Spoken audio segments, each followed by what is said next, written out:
Bonjour, it's God's Princess, la princesse de Dieu. J'espère que vous allez bien. Moi, je suis super contente d'être avec vous aujourd'hui. Alors, je ne sais pas pour vous, mais moi, je suis toujours étonnée de voir à quel point est-ce qu'un Dieu aussi grand, aussi puissant, aussi magnifique que notre Seigneur Jésus-Christ s'intéresse non seulement à nous, mais connaît nos pensées, connaît nos pensées les plus profondes, les désirs les plus profonds de nos cœurs. Ça m'étonne à chaque fois et je suis toujours émerveillée de voir l'amour de Dieu. Et je me souviens un jour, j'étais au travail, c'était mon premier travail et ma première journée de travail. Et j'étais très timide et je me souviens avoir eu faim. Aussi simple que ça, j'ai eu faim et j'étais trop timide pour aller voir ma patronne pour lui demander que j'aimerais avoir une pause pour aller manger. Et j'ai pensé dans mon cœur, je dis, oh Seigneur, j'ai tellement faim.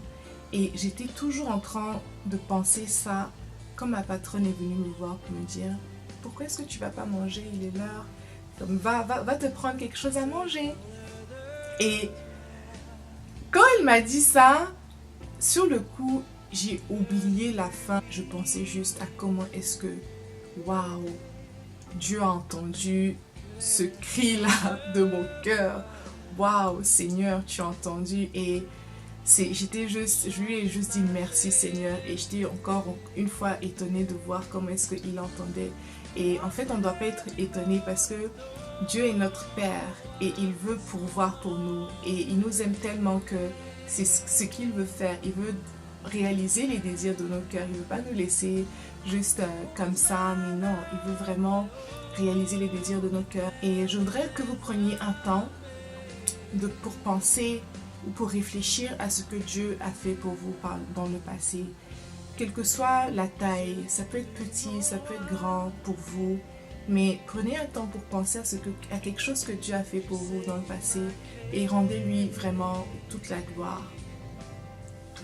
Alors la raison pour laquelle je vous ai demandé de prendre ce temps pour réfléchir à ce que Dieu a fait pour vous par le passé, c'est parce qu'en tant qu'être humain, on a tendance à vite oublier ce que Dieu fait pour nous. Et lorsqu'on oublie ce que Dieu a fait pour nous dans le passé, ça rend la situation qu'on traverse aujourd'hui vraiment difficile parce qu'on a oublié qu'on a déjà été dans cette situation, dans une situation similaire dans laquelle il nous a sortis.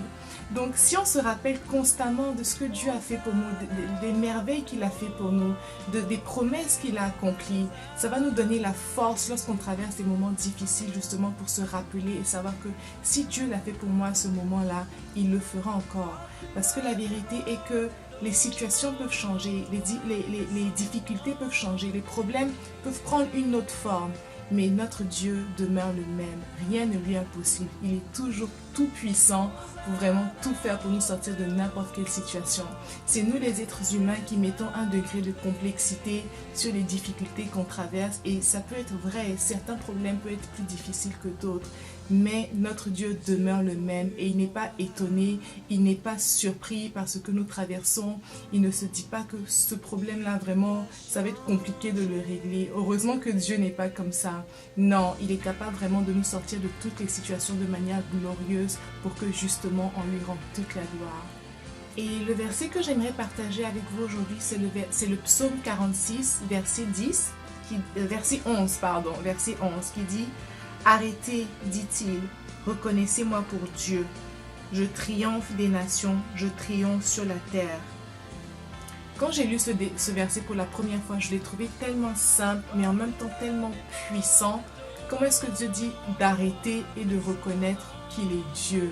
Et c'est comme si en fait, quand j'ai lu ce verset, c'est comme si Dieu me disait, ma fille, calme-toi et regarde seulement ce que je vais faire. Regarde comment est-ce que je vais te faire sortir de cette situation d'une manière glorieuse et toi-même tu n'en reviendras pas en fait. Et effectivement, un instant, je suis c'est la catastrophe totale, il n'y a aucune situation, aucune solution, tout est sans dessus dessous et une minute après, c'est comme si Dieu avait tout renversé, tout a changé et nous-mêmes on est émerveillés de voir comment est-ce que la situation a changé aussi rapidement. Ça c'est notre Dieu, ça c'est la puissance de notre Dieu, de comment est-ce qu'il est Dieu justement et que rien ne lui est possible et qu'il n'y a aucune situation qui est trop compliqué pour lui. Et un autre témoignage que j'aimerais partager avec vous, qui est complètement différent du premier, c'est, je me souviens, c'était quand j'étais à l'université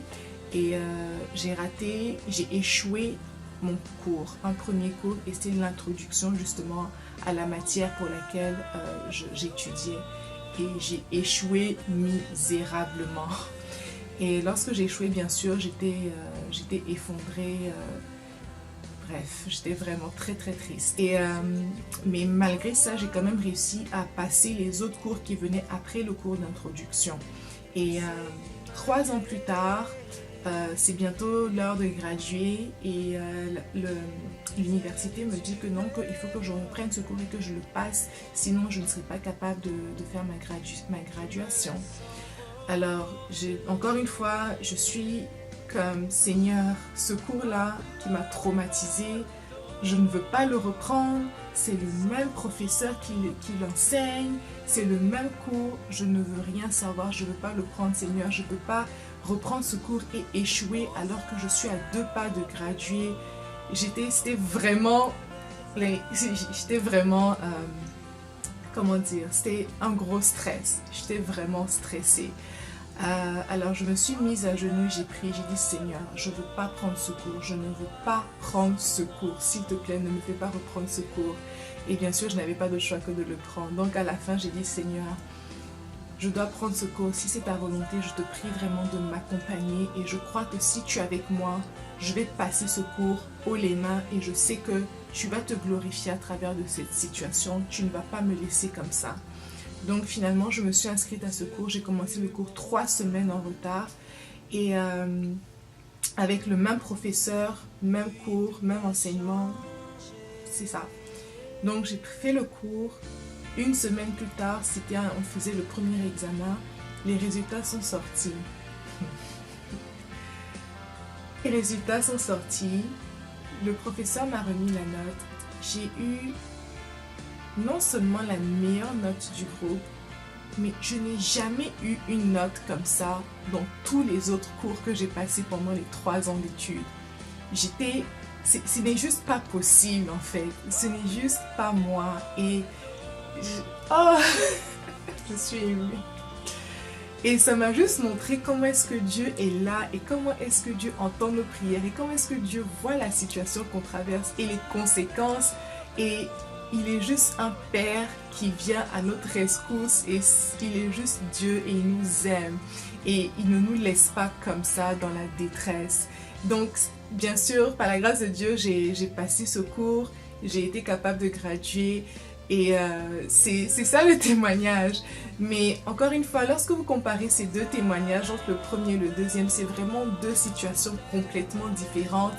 Mais c'est le même Dieu tout-puissant, c'est le même Père qui est là et qui veut être là pour ses enfants, qui veut nous montrer qu'il nous aime, qui nous montre qu'il nous aime et qu'il connaît nos pensées et ce qu'on traverse. Et tout ça pour dire que, situations différentes, même Dieu tout-puissant pour nous faire sortir de ce que nous traversons. Et s'il a été capable de le faire hier, il le fera encore aujourd'hui et il le fera demain. Donc, rappelez-vous constamment des bontés de Dieu, de ce qu'il a fait pour vous par le passé et ça vous donnera la force justement de traverser quel que soit ce que vous êtes en train de traverser présentement. Et si parmi vous, quelqu'un se dit « je n'arrive pas à me souvenir de ce que Dieu a fait pour moi » ou « je n'ai rien il n'y a rien qui me vient en tête », souviens-toi de ceci, Jésus est mort pour toi sur la croix lorsque tu ne le connaissais pas encore. Il est mort pour que justement tu aies accès à la vie éternelle, pour que tu puisses avoir une vie abondante. Et ça, c'est le meilleur miracle, c'est la meilleure chose que Dieu ait faite pour nous. Donc si pour toi présentement, tu n'arrives pas à penser à quoi que ce soit, il n'y a rien qui te vient en tête, rappelle-toi que Jésus est mort pour toi et il n'y a rien qui peut dépasser ça. Alors, c'est tout pour aujourd'hui. J'espère que ça a aidé quelqu'un. Encore une fois, je laisse mes informations à la fin ou dans la case de description en bas. Si jamais vous aimeriez me contacter pour partager des témoignages, si vous avez besoin d'encouragement ou de prière, n'hésitez pas à me contacter et ça me fera plaisir de vous répondre. Alors, passez une bonne journée et on se voit dans la prochaine vidéo. Soyez bénis. Au revoir. Tes yeux t'ont vu, mon roi. Depuis tout a changé.